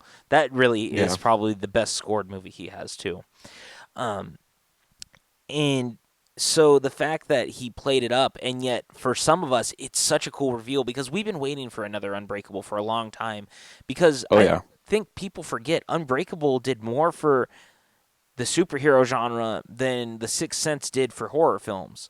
Like Unbreakable is the movie that set the superhero standard early on, and that's what Nolan borrowed from when he did Batman Begins, and that paved the way to doing serious superhero films. Unbreakable did a lot Yeah. for the genre for a movie that not as many people have seen. No, I agree. And so the fact that he decided this was his way to do it, and I think that Andy's right as well as the idea that now we can do this kind of prize fight match where you've gotten the origin of both these characters. Now let's see where it comes together. And Well, and I think Yeah. it's smart that he did it this way too, just because if you had done a movie where you had Bruce Willis's character in it the whole time, like it would be there'd be too much explanation. Because I think Unbreakable works like with the story that it's trying to tell because it's the rise of the hero. mhm. But I think if you had his character in it for more than he's in it, it would feel too disjointed because there's so much exposition that has to happen for the setup of that character and what he is that it was smart with what he did. I think that's a really good point too, because I think this movie lives on the fact that we're getting the rise of the villain in the Horde.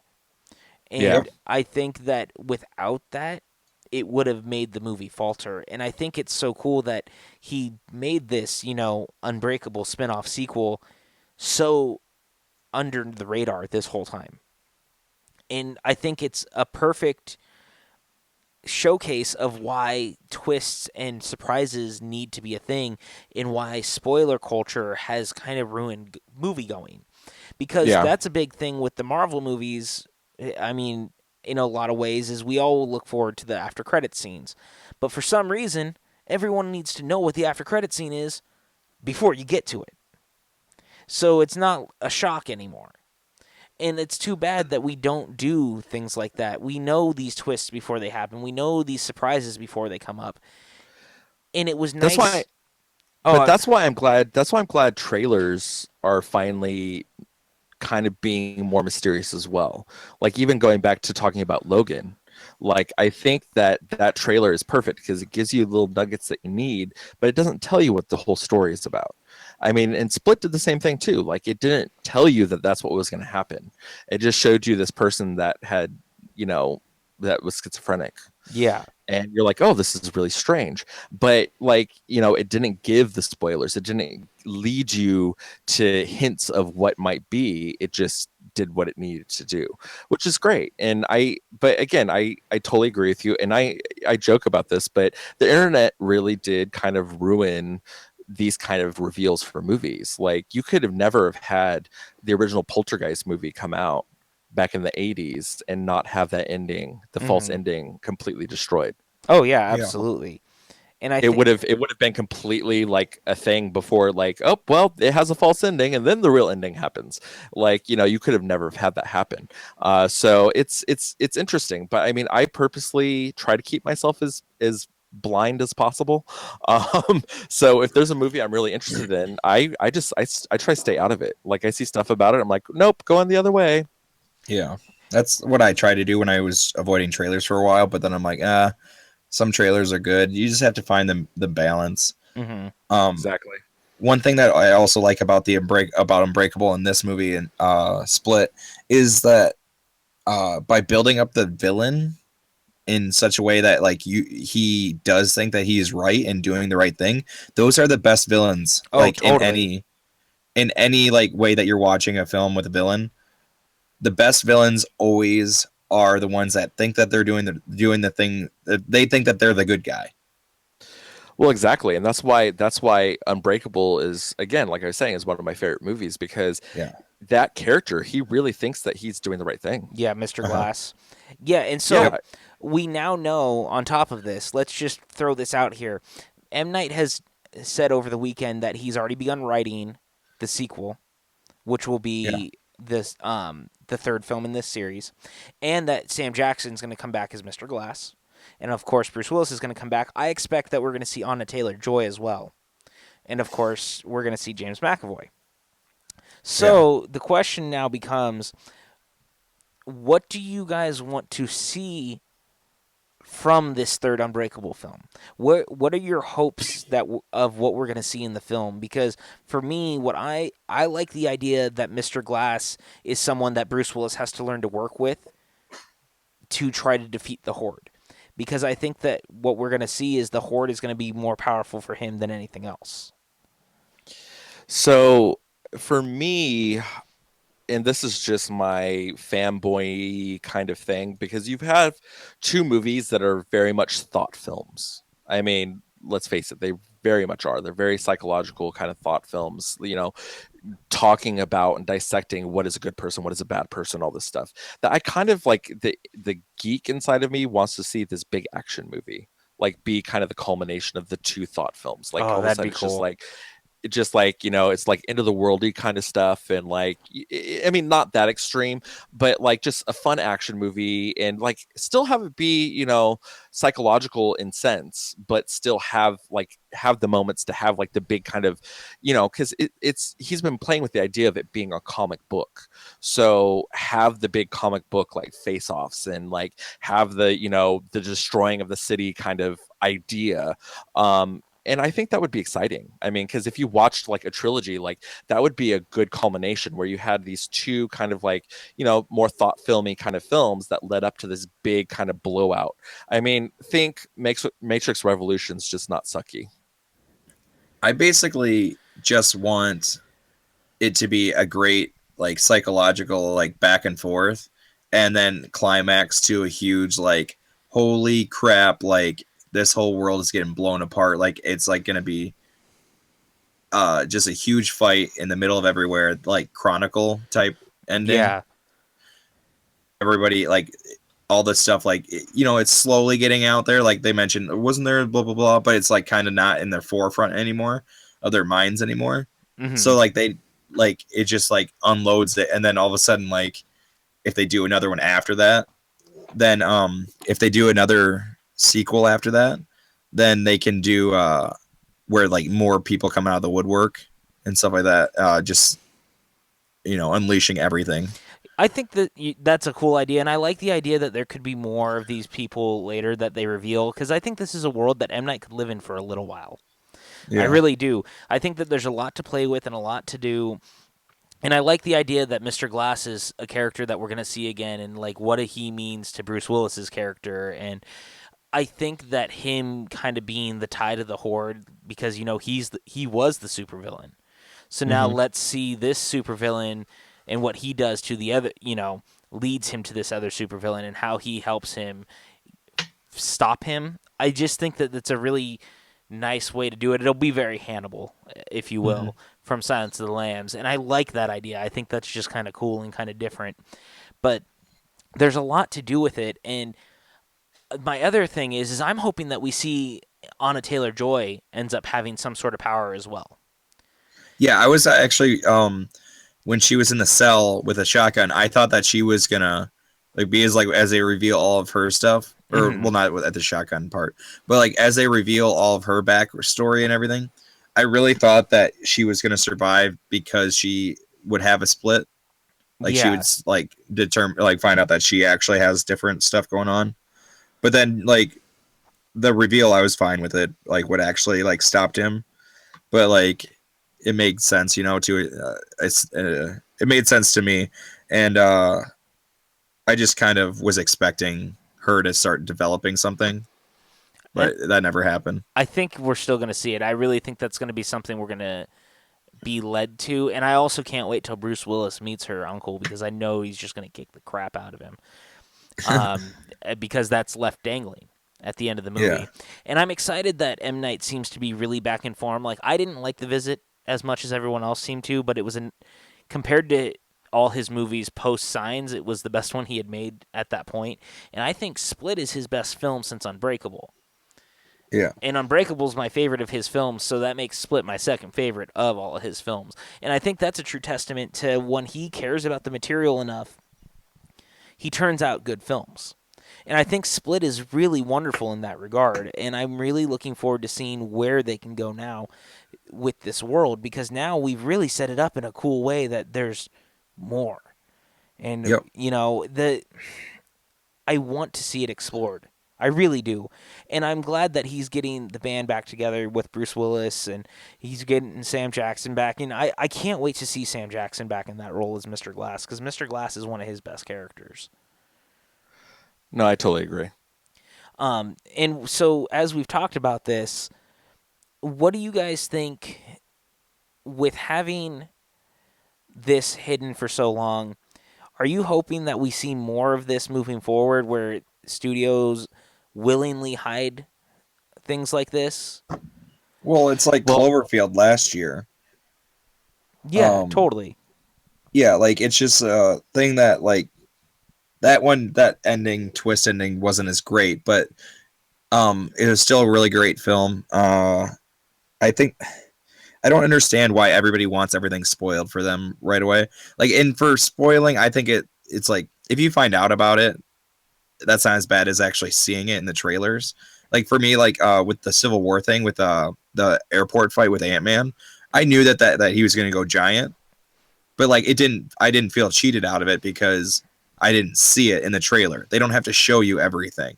Like hearing about something is totally different than actually seeing it in the moment and unfold as it happens on screen, Hmm. and that still is amazing. Yeah, I totally. agree. Yeah. But no, I mean, I think the studios are finally learning because, you have to find a way to get people in the seats.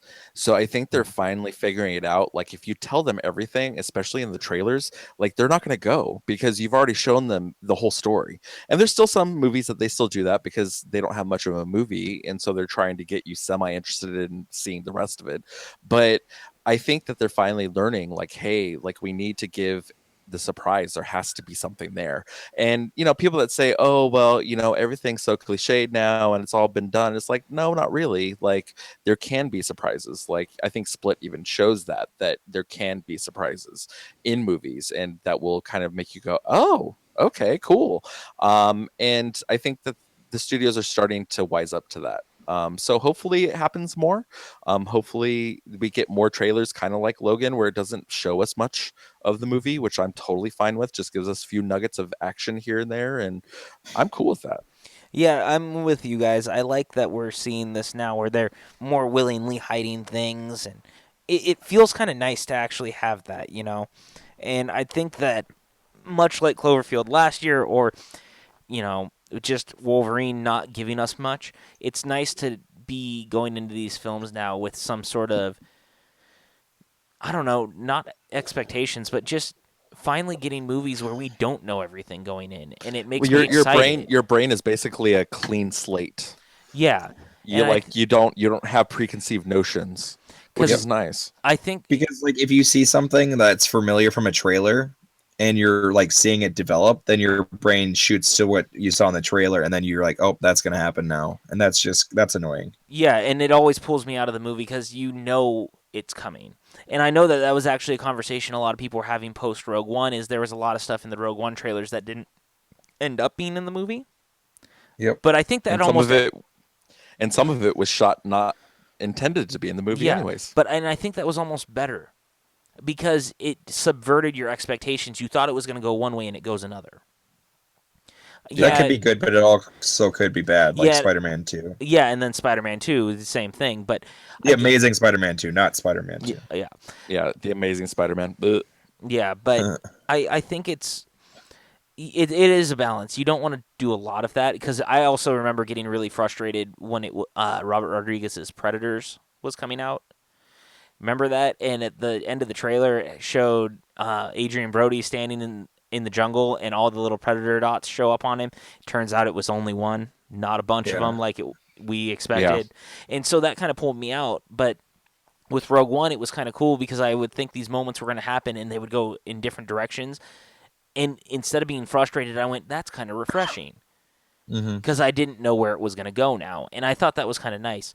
So it is a balance. And I think that M. Night did something really remarkable doing this hidden Unbreakable sequel without anyone knowing, other than obviously the people involved. And now here we are talking about it. A movie that I honestly, at this point, I never thought we were going to see. I never thought M. Night would recover enough to do an Unbreakable sequel. And here we are. So it's really, really kind of Exactly. cool, and it's really kind of different. And I'm really hoping that we see more of things like this. And I like that he's gone back to financing his own movies now, and he really, really wants to make these movies work. And he does them himself. He puts his own money on the line, and I think he's turning out better products because of it. Yep. I really do. I think now that he knows that he's putting his own money into his movies, they need to be good and he can't rely on not losing his own money. And I think it's worked incredibly well for Universal, it's already going to make over $100 million this weekend. Oh yeah. It's finally passing the $100 million mark, and it was only made on $10 million. Yep. So it's a great, great thing for Universal. It's a great thing for M Night, and I think it's a great thing for us. I really No, I do. totally agree. And I'm glad that it's doing as well as it is just because of what it is. And I mean, he made the movie for, I mean, $9 to $10 million, which is today's standard almost nothing. So good for him. Yeah, Yeah, definitely. absolutely. So, with that, guys, I guess we can say we're going to wrap up our very first episode of Real Film Chatter as we return. This has been a really cool special treat. I am really, really happy that we're back. Yeah, It's, Me definitely. too. yeah, I really am. This is fantastic. And I just have to say, you know, for all the time we've been gone, thank you guys for continuing to support us, messaging us, and showing excitement for the show. If you guys didn't, it would be a lot harder to just come back to do this knowing that people didn't want to listen, but you guys do want to listen. You want to hear us talk about movies, and I think that's really cool. And it's something Yep. that I've been really having fun promoting over the last couple of weeks as I've started hosting after shows at the Stream TV, and I get to say, and check out our film podcast, Real Film Chatter, and people want to. And I think that's Yeah, great. And I get to talk about it and be excited that, guys, we're coming back. We're doing this, and here we are. So thank you guys so much for the continued support. Without you guys, this would not be possible. exactly. And I look forward to bringing you new content and hopefully more content as we move along. Not quite set in stone how we want to do it, but we're hoping for more. We're going to try to We do will more. figure it out. And yeah, we're going to work at it, and it's going to be great. So thank you guys so much for your continued support. So, Andy, where can everyone find you online? You can find me on Twitter at the Talking Can. Just tweet me all your movie thoughts and all the stuff that you want to know about what I'm thinking about movies, because I love talking and tweeting at people, and even getting in Twitter fights from time to time can be fun. Yeah, absolutely. And Sam, where can everyone find you online? So you can find me on Twitter under @SamTheFilmMan, and like Andy said, I'm totally down to talk about movies. You can tell me I'm wrong. I will explain to you how I'm right because I'm always right. What can I say? Um, and yeah, no, I'm kidding, but no, I like having conversation with people. I love tweeting people back and meeting people. I've actually run into two of our listeners now in real life, so it's kind of weird and cool, and they recognize me just because of my voice. Which is strange, but that's neither here nor there. But no, it's really awesome. So feel free to reach out, and yeah, we're real people. So talk to us. And Yep. of course, guys, my name is Patrick Campbell. You can find me on Twitter at PJ_Campbell or at Facebook at Patrick Campbell _PJ. You can also find me every week on Tuesday nights. I host the Legends, or not host, but I'm a panelist on the Legends of Tomorrow after show on the stream.tv. You can find that on YouTube. And you can find my writing over at SoCalThrills.com, where I am doing movie reviews, covering press junkets, all sorts of fun things. So thank you guys so much for your support, and we will see you next week when we're going to talk more about movies. Have a great week, everyone, and we will see you soon. See Bye. ya.